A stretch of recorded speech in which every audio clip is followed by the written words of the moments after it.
Hey, what's up? I'm Jack. So this is just the brief overview to the video. So today I just filmed my chest workout. Chest being chest, triceps, and side delt. Kind of just what I did, what I'm doing, how I've optimized my own chest workout to suit my own needs, my own goals. And then I kind of just go on to talk about protein. Could be informative if you're new to the gym, you don't really know how crucial of a role protein plays in the gym, building muscle, that kind of stuff. I'll go on to talk about my goal is kind of just drop some wisdom, reinterpret some information that I've heard before that was helpful. Yeah, so I'm gonna add timestamps too. You can skip to whatever portion you want. Don't really give a shit. I don't want to waste your time, whatever you're doing. But yeah, I hope you enjoy it.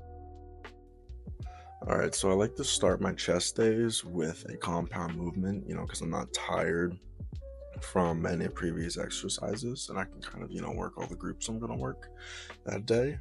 As you can see, my grip is a little narrow. I like that because it puts a little more tension on my triceps, and also doesn't eliminate the chest movement, so it kind of helps both of them. It does also eliminate a lot of my shoulder pain, so I recommend for you guys, if you have any chest or not chest pain, if you have any shoulder pain while benching, I recommend moving your grip in like an inch. You can also see that my head is coming up on like each rep. You're not supposed to do that. That's just what I do. So don't listen to me, or don't follow what I'm doing there.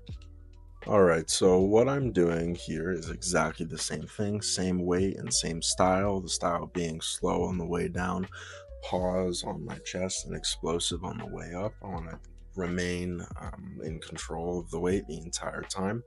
Here I did 5 reps instead of 6, which 6 is what I did last time. So clearly my fatigue is high enough, meaning my rep ranges and my intensity is high enough, which is what we're aiming for, because fatigue and stress on the muscle, adequate stress is what's going to make you grow.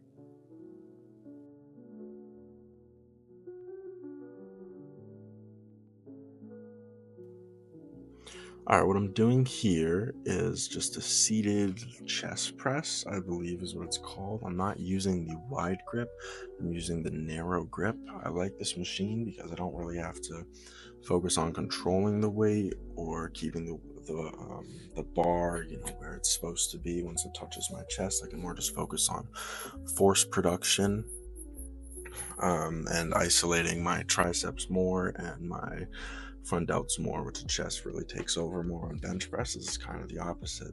I found that when incorporating, heavy movements where you can just really focus on force production, you can, or my bench press at least, went up a bunch. I'm also, pushing my chest out and flaring my elbows to get a slightly more chest activation, as I do want to target the chest, but I am, of course, as also targeting my front delts as well as triceps a little more in this exercise than I'd say on my bench press.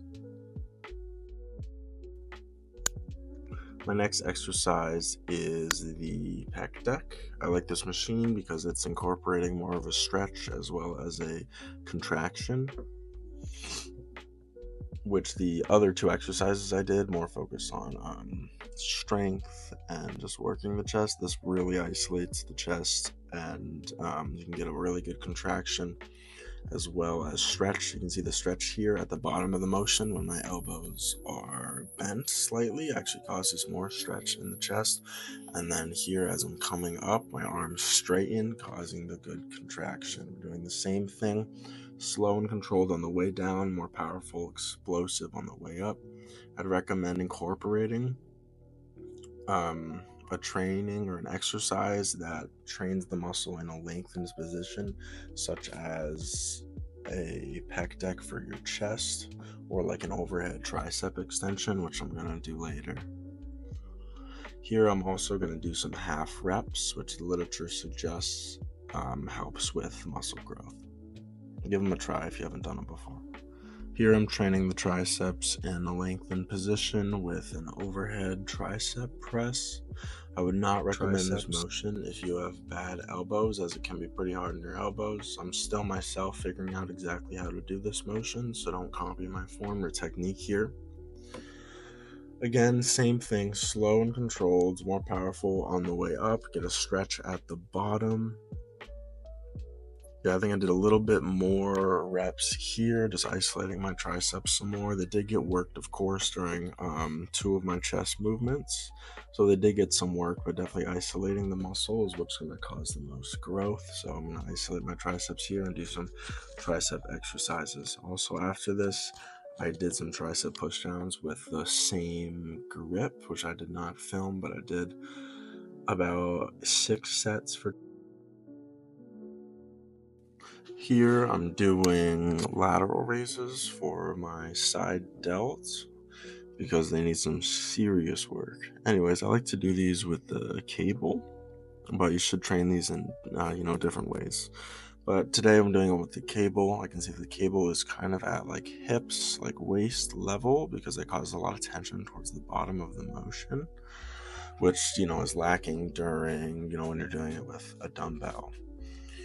I'm doing the same thing, slow on the way down, more powerful on the way up, controlled, of course. When you're doing these, you should want to kind of, if your palm is facing the floor, you should want to rotate it. Feel like you're rotating your pinky and facing your pinky up towards the sky. That will really help you isolate more of your side delt. I'm also, as we'll see, going to do a drop set because I'm not going to do a lot of sets of this because I got other stuff to do. Anyways, you do a drop set here. I think I dropped it by about half, and just doing the same thing, trying to isolate it. I'll also do some half reps. I'm training more in a lengthened position here, and yeah, that's my gym day.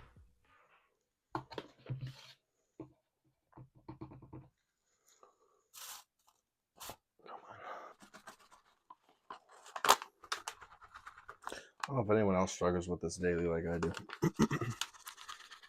There we go. As you just saw, that was me struggling to get my protein powder into the Gatorade Zero bottle, which I have. So why do I even bother with the struggle? For one, protein is literally what builds your muscle. I could train as hard as I wanted to have the most optimal program designed for muscle growth for my body and my needs. And if I don't eat protein or nearly enough protein, I will not see growth and I will not see change. So there's that. So I try and eat around zero point 0.8 to 1.2 grams per pound of body weight. That's the recommended amount to gain muscle. So the zero point 0.8 side is more so that's enough. That's good. 1 gram is probably around the best. Not sure how it adds up, but for sure 1.2 grams per pound of body weight should be in more so when you're trying to lose weight, so your body avoids breaking down the muscles because it doesn't have enough protein, so you provide your body with more protein so that it doesn't break down the muscle while you're cutting. But in order to build more muscle, I have an adequate intake of calories. You need about zero point 0.8 to 1.2 grams per pound of body weight.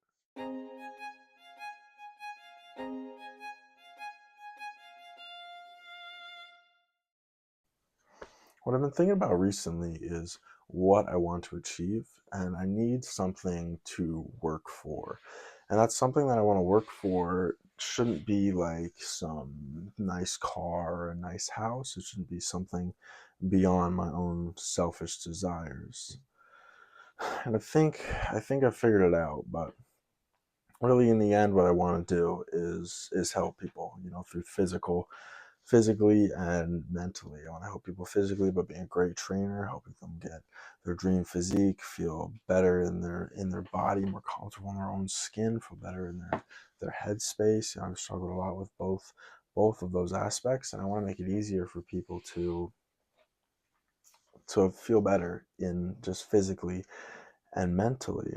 Much like everyone else, I'm sure I also want to help my loved ones and the people that I care about. I want to help them live comfortably and more so stress free, so they're not stressed about grocery prices that are just outrageous, or my dog's medication, which isn't covered by insurance, or transmission of a car just shitting the bed and costing like $3,000 that we just simply do not have. My point in saying this is to, for you at least, Your grind and your drive for success should come from somewhere that is bigger than yourself. That is bigger than yourself and bigger than your own selfish desires. Make what you want and what you're striving for something good, and I believe at least that you can avoid burnout and you can truly love what you're doing because your goal isn't to drive a nice car. Because what do you do once you drive a nice car? You have another goal. You need another goal, maybe drive by another house. It doesn't matter in the end, but if your goal is to help people and help the ones you love and you help them, that's fulfilling and that's good and that's great. You make a living, you make your legacy something that you can be proud of by just building upon others and helping others out, much like I want to do. So I think I figured it out, and I encourage you guys to look a little bit deeper in yourself and figure out, why do you want this? Why do you want to be successful? Is it the money?